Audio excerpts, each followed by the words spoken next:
El Instituto Bíblico de San Ignacio le da la bienvenida a una clase más de la materia Primera Corintios. Estamos ahora en la clase número 7 de esta materia y le invitamos a que usted disfrute esta lección y lo que vamos a estudiar a través de ella. Recuerden, estamos estudiando Primera Corintios, la, la la materia que tiene que ver con la epístola del apóstol Pablo a los Corintios. Una lección una materia que nos deja muchas lecciones para aprender, para conocer acerca de lo que es la iglesia y los problemas que se estaban dando en la congregación de Corinto. Hay muchas cosas que aprender en esta materia. Así que vamos entonces a prepararnos para esta lección. Espero que a estas alturas estemos avanzando, estemos comprendiendo, ya hayamos estudiado y contestado las preguntas de la clase número 6 y así estemos listos para iniciar esta clase. Iniciamos entonces con esta lección. Continuamos con el tema general, donde se está viendo los problemas que estaba presentando la congregación de Corinto. En esta oportunidad vamos a ver acerca de algunos abusos que se estaban dando como congregación. Y según el apóstol Pablo, estos abusos eran fruto o eran manifestaciones de la carnalidad que todavía tenían los hermanos en este lugar. Es lamentable, hermanos, que muchas veces los problemas que se dan en la iglesia, en la congregación, básicamente son provocados por sus propios miembros, por nosotros mismos, cuando no nos aprendemos a sujetar y a cumplir la voluntad de Dios como Dios espera que lo hagamos. Eso fue el problema que se dio en Corinto. Así que esta, este aspecto, esta porción o este tema que estamos viendo comprende el capítulo 11, versículo 2, que es donde estamos comenzando en este momento, hasta el capítulo 14, versículo 40. En esta sección encontramos varias manifestaciones específicas de la carnalidad de los cristianos en Corinto. Estaban abusando de diferentes privilegios y abusando también de los dones que habían recibido de Dios. Pero no se trata de rebeldía. No olvide el contexto anterior en cuanto a ceder los derechos para el beneficio de las personas, de los demás. Vamos a ver entonces abusos en el orden de autoridad. En primer lugar, es el orden de la autoridad establecida por Dios. Si vamos a entender el significado verdadero de este texto y su aplicación a nosotros hoy en día, tenemos que saber bien el contexto. El tema bajo consideración es la autoridad. Dios ha establecido cierto orden de autoridad. Este orden es Dios, luego Cristo, luego el varón y luego la mujer. El padre tiene autoridad sobre el hijo tiene autoridad sobre el varón y el varón tiene autoridad sobre la mujer. Todo este texto debe ser estudiado con esto en mente. El pecado de afrentar su cabeza, que es presentado en capítulo 11, versículo 5, es el que se va a discutir a continuación. El problema que el apóstol Pablo está tratando en este capítulo, es la falta de respeto para el orden de autoridad establecido por Dios. La falta de respeto para el orden divino fue manifestada en Corinto por algunas mujeres. Es por eso que el asunto del velo es introducido. Esto es lo que el apóstol Pablo está atacando en versículo 5. Según la costumbre de los corintios, note que estoy subrayando la costumbre. La mujer mostraba su sumisión bajo la autoridad del hombre por llevar el velo. Cuando no lo llevaba, afrentaba su cabeza, o sea, mostraba falta de respeto para la autoridad del varón, según la mujer. Que quede bien entendido que el tema bajo consideración es el de la autoridad del varón sobre la mujer. ¿Qué es el velo? La explicación del diccionario griego dice las palabras cubierta, 11.4, descubierta, 11.5, no se cubre y se cubre, 11.6, cubrirse, 11.7, cubrirse, 11.13. Todas estas palabras vienen de la misma raíz, kata kalupto, un verbo griego, o kalumna, un sustantivo griego. Quiere decir encubrir, esconder, ocultar. Según el léxico griego, un léxico griego inglés del Nuevo Testamento y otra literatura cristiana primitiva por William Arts y F. Wilbur Gingrich, página 402, indica que se cubre algo completamente para esconderlo. El velo o la cubierta no es simplemente una mantilla para la cabeza como se observa hoy en día. No es un pañuelito puesto encima de la cabeza. Es algo que cubre la cabeza completamente, incluyendo el rostro. El mismo diccionario griego explica con las palabras con la cabeza cubierta en 1 Corintios 11.4. Literalmente quiere decir colgando de la cabeza como un velo. El velo es algo que se extiende para abajo. La ilustración bíblica. Para que usted vea que esta definición es la misma que la Biblia apoya, considere lo que el apóstol Pablo dice en 2 Corintios 3, 12 al 18. Vamos a leer esta porción para tener una idea clara de lo que está tratando acá. 2 Corintios, capítulo 3, versículos 12 al 18. Dice de la siguiente manera. Así que, teniendo tal esperanza, usamos de mucha franqueza. Y no como Moisés, que ponía un velo sobre su rostro para que los hijos de Israel no fijaran la vista en él, a fin de aquello que había en el fin de aquello que había de ser abolido. Pero el entendimiento de ellos se embotó, porque hasta el día de hoy, dice el apóstol Pablo, cuando leen el antiguo pacto, les queda el mismo velo no descubierto, el cual por Cristo es quitado. Y aún hasta el día de hoy, cuando se lee a Moisés, el velo está puesto sobre el corazón de ellos. Pero cuando se convierten al Señor, el velo se quitará. Porque el Señor es el Espíritu. Y donde está el Espíritu de Dios, ahí hay libertad. Por tanto, nosotros, todos, mirando a cara descubierta como en un espejo la gloria del Señor, somos transformados de gloria en gloria en la misma imagen como por el Espíritu del Señor.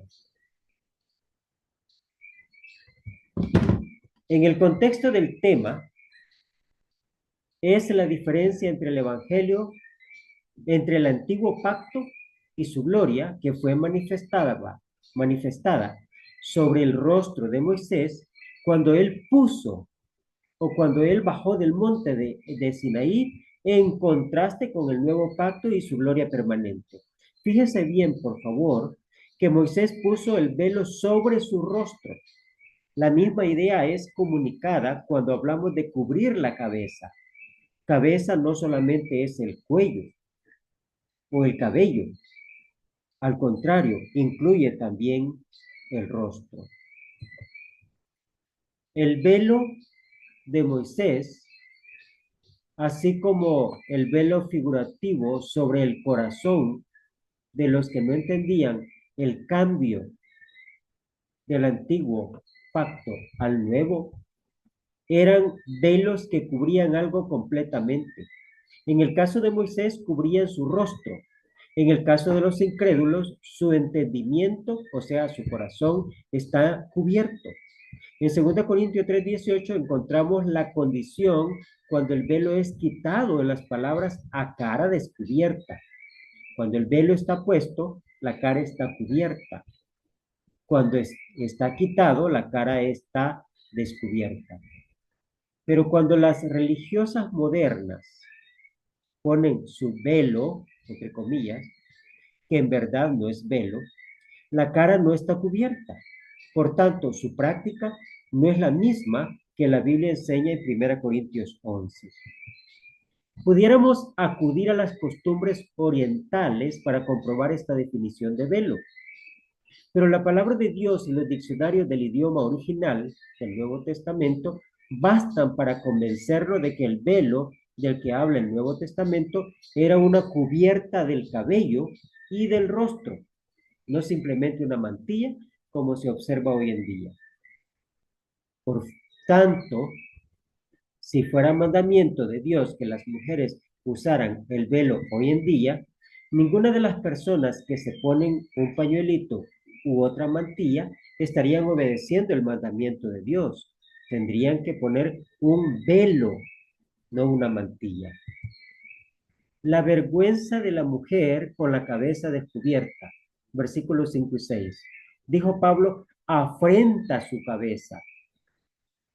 Ella muestra falta de respeto por la autoridad del varón sobre ella. Lo mismo es que si se hubiese rapado, versículo 5.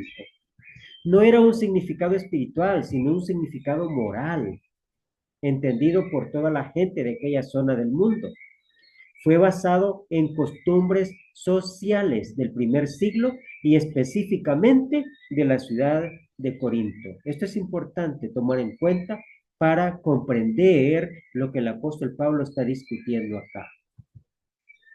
El doctor A.T. Robertson, erudito en el idioma griego y en la historia de las costumbres del tiempo del primer siglo, escribe que entre los griegos solamente las prostitutas tan numerosas en Corinto andaban sin velo.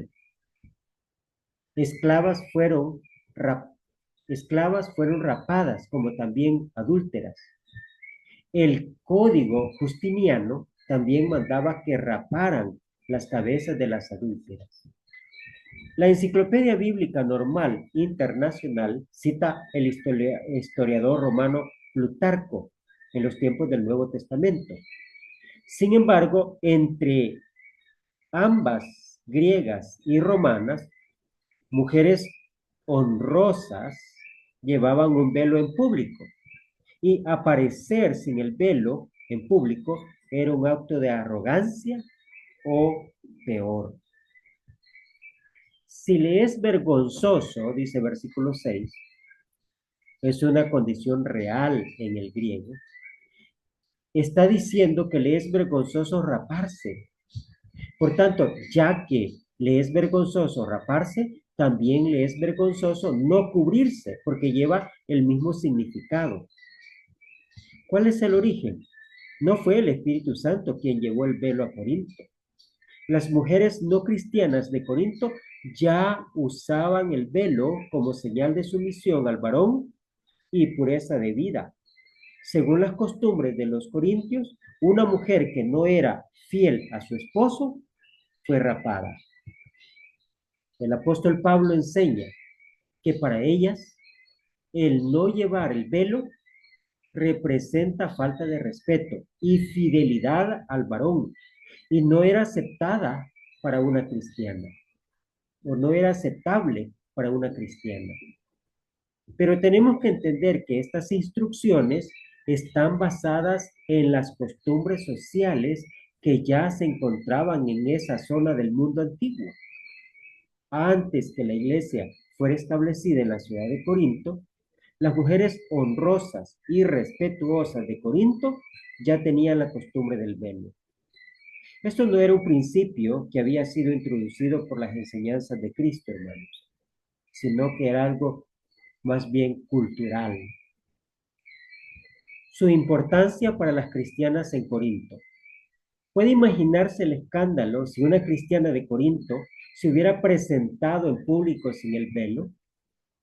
Para los paganos de ese lugar, ella estaría representándose como una prostituta. No es difícil imaginar lo que hubiera dicho la iglesia. Además, en la iglesia en Corinto, una mujer que se encontraba sin velo estaría violando el orden de autoridad que Dios había establecido.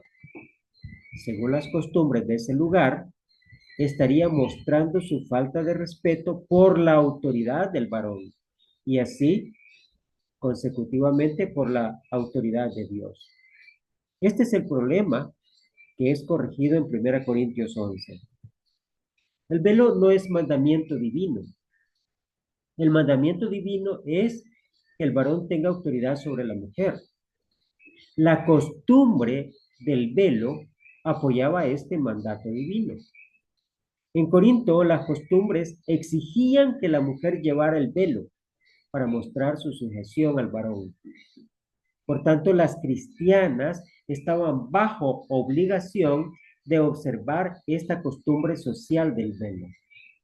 Es importante notar que la única ocasión mencionada en la cual algunas cristianas aparentemente se querían quitar el velo es cuando ora o profetiza. 11:5. Algunos han malentendido y creen que solamente al orar o profetizar es cuando la mujer tenía que cubrirse. La mujer tenía que cubrirse siempre en público, no solamente al orar y profetizar o profetizar. Tal vez pensaban que su igualdad en Cristo les daba el derecho de actuar de una forma diferente cuando oraban o profetizaban, pero estaban equivocadas. La igualdad espiritual en el Señor no elimina el orden de autoridad establecido por Dios. Me parece obvio que no se trata de orar ni profetizar en la congregación, o sea, en una reunión que incluía varones cristianos, porque esto sería una clara contradicción con lo que el apóstol Pablo dice en esta misma carta. Note 1 Corintios 14, 33 y 34, y en otros textos bíblicos. Su importancia para las cristianas hoy en día. La costumbre social. Hoy en día no existe tal costumbre en América Latina. Una mujer que aparece en público sin velo no es considerada como prostituta. Las señales de la vida fácil son otras para nuestro tiempo. De acuerdo con nuestras costumbres y el entendimiento general del pueblo latinoamericano, una mujer bien puede ser honrosa, respetuosa, honesta, pura y completamente sujeta a la autoridad del varón sin ponerse el velo. El significado del velo fue determinado por las costumbres sociales de aquel tiempo. Según las costumbres sociales de nuestro tiempo, el velo no tiene significado, y mucho menos como lo tuvo en Corinto. Ahora, ¿cuál es el mandato divino? Entonces, ¿aplica esta porción del Nuevo Testamento para nosotros hoy día? De seguro que sí. Siempre será necesario aceptar las enseñanzas divinas en cuanto al tema de la autoridad. como en el primer siglo. También hoy en día la mujer debe mostrar sujeción al varón, pero no lo puede hacer hoy en día por medio del velo, porque el velo no tiene significado tal en el día de hoy, en la actualidad. Así que los principios básicos tienen que ser aplicados a las cristianas en todo lugar y en todo tiempo, pero no tienen que someterse a las costumbres sociales del primer siglo.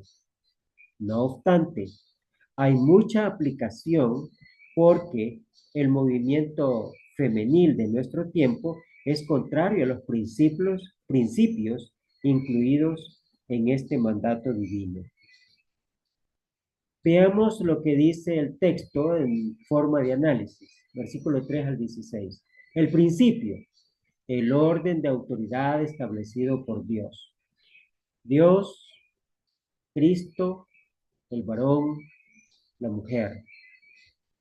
No se trata de superioridad, hermanos y hermanas, que quede claro, sino de autoridad. No significa que Dios es mejor que Cristo. No significa que el varón es mejor que la mujer. No se está hablando de eso. Cuando la mujer se sujeta al varón, no manifiesta su inferioridad, cosa que muchos han malinterpretado y muchas mujeres o hermanas también lo ven de esa manera. No se trata solamente de esposo y esposa, sino de varón y mujer en este contexto. La ofensa, si el varón cubre la cabeza, versículo 4, actúa como si otro ser humano fuera su cabeza en vez de Cristo. Se está portando como si fuera mujer. La ofensa, si la mujer se quita el velo, versículo 5. La vergüenza, si la mujer se quita el velo, versículo 6. Apoyado por la necesidad de dar gloria a su cabeza, versículo 7. En contraste con la afrenta del 11.5 y la vergüenza en 11.6, da gloria a su cabeza cuando manifiesta su sujeción al varón. Apoyado por el orden de la creación, 11.8, y apoyado por el propósito de la creación de varón y de mujer, 11.9. Apoyado también por la sujeción de los ángeles, 11.10. Ellos también están bajo cierto orden de autoridad establecido por Dios. También los ángeles están interesados e involucrados en lo que sucede en la iglesia. Señal de autoridad, versículo 10. Se refiere a la cubierta como señal de autoridad. Es señal de sujeción de la mujer a la autoridad del varón establecido por Dios. Parece que el concepto es de que de esta manera los ángeles se dan cuenta que la cristiana reconoce el orden de autoridad establecido por Dios. De la misma manera que ellos también tienen que reconocer este orden de autoridad, a pesar de nuestra igualdad en Cristo. Apoyado por las costumbres en el sentido común de los corintios. 13 al 15. Es algo que ellos mismos deben ser capaces de comprender. Es algo que deben saber por la naturaleza misma. Parece que la naturaleza no es la creación, porque de ella no podemos aprender nada acerca del cabello, aunque sí aprendemos que hay una distinción marcada entre varón y hembra. Hay algunos casos en que la creación contradice el principio del cabello, el cabello largo para la mujer y el corto para el varón. Por ejemplo, la melena larga es característica del león, no de la leona. Entre las aves, por lo general, es el varón el que tiene el plumaje más bonito o más grande o más lúcido. Por ejemplo, el pavo real. Pero son cosas de la naturaleza. El léxico griego de Arnold Gingrich da la siguiente acepción de la palabra naturaleza: una condición heredada de los ascendientes de uno, o sea, costumbre. A pesar de que muchos cuadros que representan a Jesucristo con el cabello largo, como de una mujer, toda la evidencia histórica y arqueológica señala que los judíos, griegos y romanos todos acostumbraban el pelo corto, el cabello corto. La única excepción entre los judíos parece ser los que tomaron algún voto como el de los nazareos, número 6, 1 al 21. Vale la pena notar que las representaciones que tenemos de Jesucristo no son de los primeros siglos, sino de la Edad Media en adelante. En los primeros siglos no habían cámaras ni nada de eso como para tener una imagen, ¿verdad? O una fotografía de nuestro Señor. El doctor A.T. Robertson, erudito del griego, dice aquí quiere decir el sentido natural de lo correcto, según Romanos 2:14. Además de mera costumbre, pero una que se basa en la diferencia objetiva de la constitución de las cosas. Eso lo encontramos en Cuadros Gráficos en el Nuevo Testamento, volumen 4, página 160. El hombre debe reconocer que es natural que haya distinción entre el hombre y la mujer, y que es natural y propio que el cabello de la mujer se deje crecer más, no el cabello del hombre. Se trata de una costumbre que respeta el orden de la creación de Dios. Por esta razón, el varón no debe llevar el cabello largo y la mujer no debe raparse, ni deben hacer ninguna otra cosa que les quite de su puesto ordenado por Dios, o sea, de varón o de mujer. Por tanto, la referencia a lo que la naturaleza enseña se basa en las costumbres que los corintios habían recibido de sus antepasados. Por tanto, los mismos corintios pudieron haber decidido el caso del velo basado en su conocimiento de sus propias costumbres, porque son costumbres que reconocen una diferencia básica entre el varón y la mujer. Por lo tanto, el velo era señal de que la mujer aceptaba voluntariamente la autoridad del varón sobre ella, de acuerdo con el orden de autoridad establecido por Dios. Al haber una costumbre de esta naturaleza, hoy en día los cristianos tendrían que observar esta costumbre. Pero la verdad es que para nosotros el velo no tiene significado. Es por esta razón que las cristianas no están obligadas a observar esta costumbre antigua. Es algo que deben saber por su entendimiento del propósito del cabello de la mujer. Versículo 15. La palabra velo, según el griego, no es la misma que se traduce cubierta en el mismo griego. La palabra traducida velo en este texto literalmente quiere decir echado alrededor y es traducida abrigo, capa o cubierta.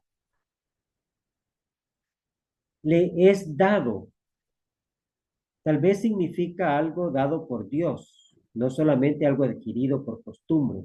Dios mismo ha establecido una cubierta honrosa para la mujer, o sea, el cabello. La costumbre del velo estaba de acuerdo con la provisión natural de Dios para la mujer. El propósito por qué la mujer le es honroso dejarse crecer el cabello es porque manifiesta la distinción natural entre el varón y la mujer en el orden de la creación. Los corintios entendían esto por naturaleza. Ellos tenían que juzgar si era propio que la mujer orara a Dios sin cubrirse la cabeza. Aceptando el caso del cabello, era necesario también aceptar la necesidad del velo, según las costumbres sociales del tiempo. Por la misma razón, el varón tiene autoridad sobre la mujer y la mujer mostraba su respeto por este orden de autoridad por llevar el velo. Hoy en día no tenemos tal costumbre. No sea contencioso, sino obediente, versículo 16. Esto no contradice todo lo que se ha escrito. No quiere decir que cada uno puede hacer lo que quiere en cuanto al velo. Esta interpretación pone al apóstol Pablo en ridículo por haber escrito tanto sobre algo que no era importante. La idea correcta es que no debía ser contencioso, sino aceptar el orden de autoridad y usar el velo como ya se les había mandado. Costumbres. Algunas costumbres nada tienen que ver con principios de moralidad ni espiritualidad. El cristiano puede seguir tales costumbres sin violar ningún principio bíblico. Son del mundo, pero no afectan nuestra religión o nuestra relación con Dios. Algunas costumbres apoyan y otras confirman los principios bíblicos.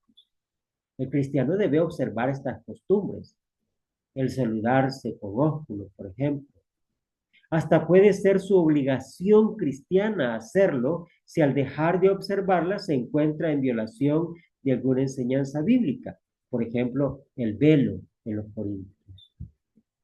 Algunas costumbres contradicen los principios bíblicos. En este caso, el cristiano no debe participar en estas costumbres por muy populares que sean. Entonces, a manera de conclusión, o a manera de deducir, lo que deducimos de todo esto es, el velo en las mujeres, en las hermanas de Corinto, tenía que ver más con el aspecto cultural, de costumbres, pero que representaban una verdad. Las costumbres, como se dice acá, no eran parte de la enseñanza bíblica. Las costumbres tienen que ver más con la cultura, con la sociedad, con el ambiente. Hay costumbres buenas, hay costumbres malas y hay costumbres que son indiferentes a los principios bíblicos. Ahí el cristiano tiene que juzgar y practicar aquello que va de acuerdo a la voluntad de Dios. Ahora pasamos al capítulo 11, versículo 17 al 34. Y vemos acá abusos en la cena del Señor. Lo que vemos aquí en los versículos 17 al 22, vemos que había un egoísmo en la reunión de la iglesia, porque deben reunirse para mejorar su relación con Dios, pero ellos, dice el texto, empeoraban su relación con Dios en sus reuniones. Deben reunirse para estar unidos, pero ellos se dividían con sus reuniones, o sea que lo estaban haciendo todo al revés. Cuando os reunís como iglesia, dice Pablo. Esta frase es una de varias en este contexto que señala que trata de lo que sucede durante la reunión de la iglesia. Compare, os congregáis, versículo 17. Cuando pues os reunís, versículo 20. Cuando os reunís para comer, 33. Para que no os reunáis para juicio, 34. El significado de la palabra reunís, o sea, venir a estar juntos, es totalmente lo opuesto al de las divisiones que resultan o que resultaban en el caso de los corintios. Divisiones, literalmente rotura o desgarro, versículo 18. Todavía se reunían en el mismo lugar, pero ya había rotura espiritual entre ellos.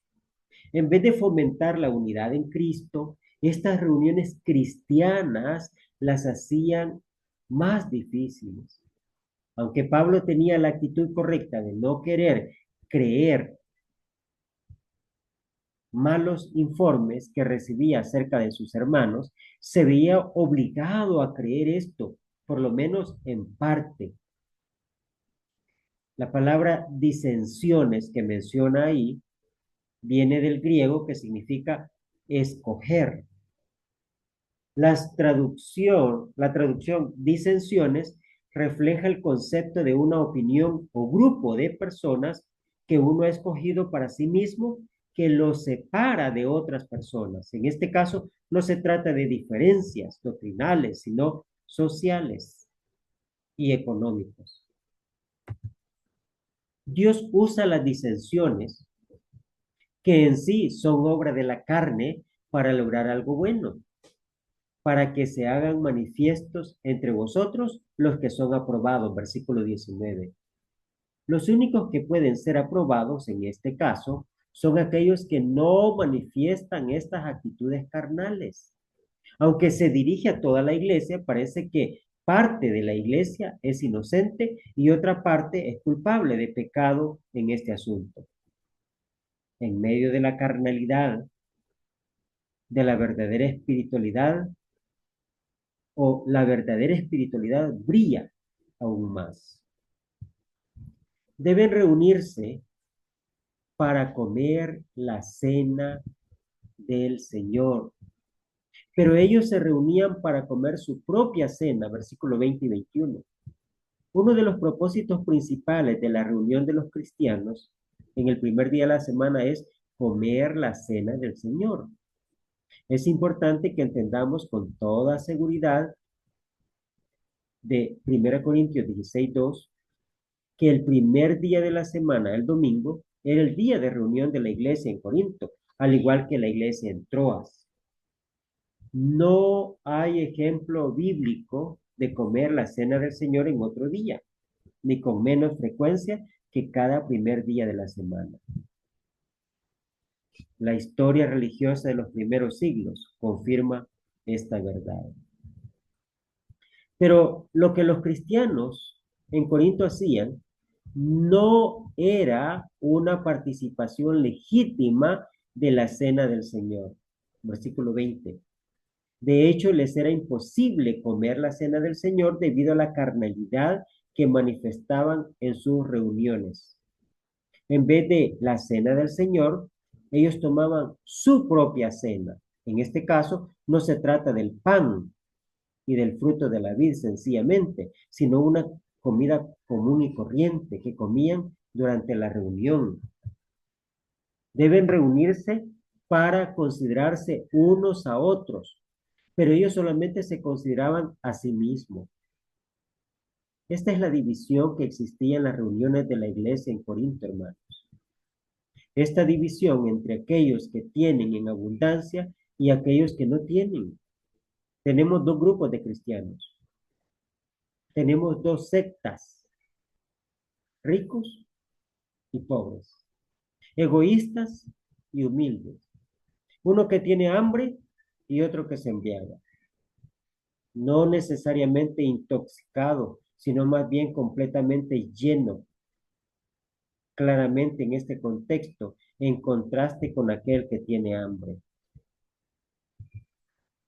Pero el problema no es que uno es pobre y el otro es rico, que aquel que tiene se adelanta a tomar su propia cena en forma egoísta, sin considerar aquel que tiene hambre. No está diciendo que los hermanos ricos no tienen derecho a tener un banquete suntuoso en su propia casa, sino condena su actitud egoísta e inconsiderada en la reunión de la iglesia. Si lo que quieren es comer y beber, que lo hagan en sus propias casas, está bien. Al actuar así para con sus hermanos que no tienen nada, están menospreciando la iglesia de Dios y están avergonzando a los que no tienen nada. Ese es el problema. La manifestación de esta actitud que se trata en 1 Corintios 11 tiene que ver con diferencias socioeconómicas, pobres, ricos. Pero no es aplicable únicamente a esta diferencia. A veces estas divisiones son predicador, miembros, ancianos, predicador, jóvenes, adultos, conocedores y los que tienen poco conocimiento, nuevos en la iglesia y los primeros, los que están muy interesados en la evangelización y los que están más interesados en la benevolencia. Y así un sinfín de distinciones, incluyendo algunos puntos de doctrina a veces. El punto es, esto siempre es carnalidad y es contrario a la voluntad de Dios. Olvidamos que somos un solo cuerpo en Cristo como iglesia. Se menciona también los ágapes, o sea, fiestas de amor. Aunque la actitud egoísta de algunos, de los corintios, impidió que las comidas que tuvieron en la reunión de la iglesia se describieran como fiestas de amor, es posible que esto era pretexto que usaron para tener una comida material cuando se congregaban. La única mención específica en el Nuevo Testamento de comidas cristianas llamadas ágapes se encuentra en Judas 12, aunque también a veces es comparable segunda Pedro 2:13. No encontramos más explicación bíblica acerca de esta palabra. Pablo en 1 Corintios 11 no condena el reunirse a comer, sino la actitud egoísta y carnal de algunos hermanos que presentan en estas reuniones. Entonces, el propósito legítimo de la cena del Señor, según 11, 23 al 26, es una ordenanza del Señor. Participar en la cena del Señor no es tradición humana. Participar en la cena del Señor no es opcional, hermano. El pan que tomó el Señor aquella noche fue pan sin levadura. Luego, el propósito es para recordar al Señor. Versículo 24 y 25. Tomad, comed, haced. Estos son mandamientos. Esto es mi cuerpo, dijo Jesús, según lo registra Pablo, por fe, por supuesto, no físicamente. ¿Es la copa físicamente el nuevo pacto? 11:25. No, sí lo es por fe. Dijo luego que por vosotros es partido. La muerte de nuestro Señor en sí no es lo más importante, sino el hecho que murió por nosotros. Haced esto en memoria de mí. El propósito principal de la cena es para que recordemos siempre a nuestro Salvador y lo que Él ha hecho por nosotros. De esta manera le honramos. Nosotros también somos fortalecidos espiritualmente al recordar su maravillosa manifestación de amor para con nosotros y la base de nuestra redención y santificación. Todas las veces, versículos 25 y 26, señala frecuencia. La única frecuencia de la cual tenemos ejemplo es el primer día de la semana. Esta copa no se refiere al recipiente, sino al contenido, el fruto de la vid. No bebemos el recipiente, sino lo que contiene, el fruto de la vid. El recipiente no significa nada, es el fruto de la vid, el vino, que es el nuevo pacto en mi sangre. La copa, que es el nuevo pacto en mi sangre, es la misma que nosotros bebemos, no de la cual bebemos, sino que bebemos. ¿Bebemos el recipiente o el líquido que contiene? Claramente el líquido. Cristo mandó que los discípulos repartieran la copa entre ellos. Lucas 22:17. ¿Qué repartieron? ¿El recipiente o el fruto de la vid? Claramente, el fruto de la vid. El nuevo pacto en mi sangre, versículo 25. El nuevo pacto fue instituido en la sangre de Cristo. Hebreos 9:15 al 20. Es para anunciar la muerte del Señor hasta su segunda venida. 11:26. Es parte de nuestro testimonio al mundo que amamos al Señor y que confiamos en su sacrificio como la base de nuestra salvación eterna. Ahora, más adelante menciona el pecado de tomar la cena del Señor indignamente. Versículos 27 al 34. La culpa que se lleva, versículo 27, indignamente describe la acción de no tomar la cena, no la persona que la toma. Ninguno es digno en sí mismo de la comunión con el cuerpo y la sangre de Cristo.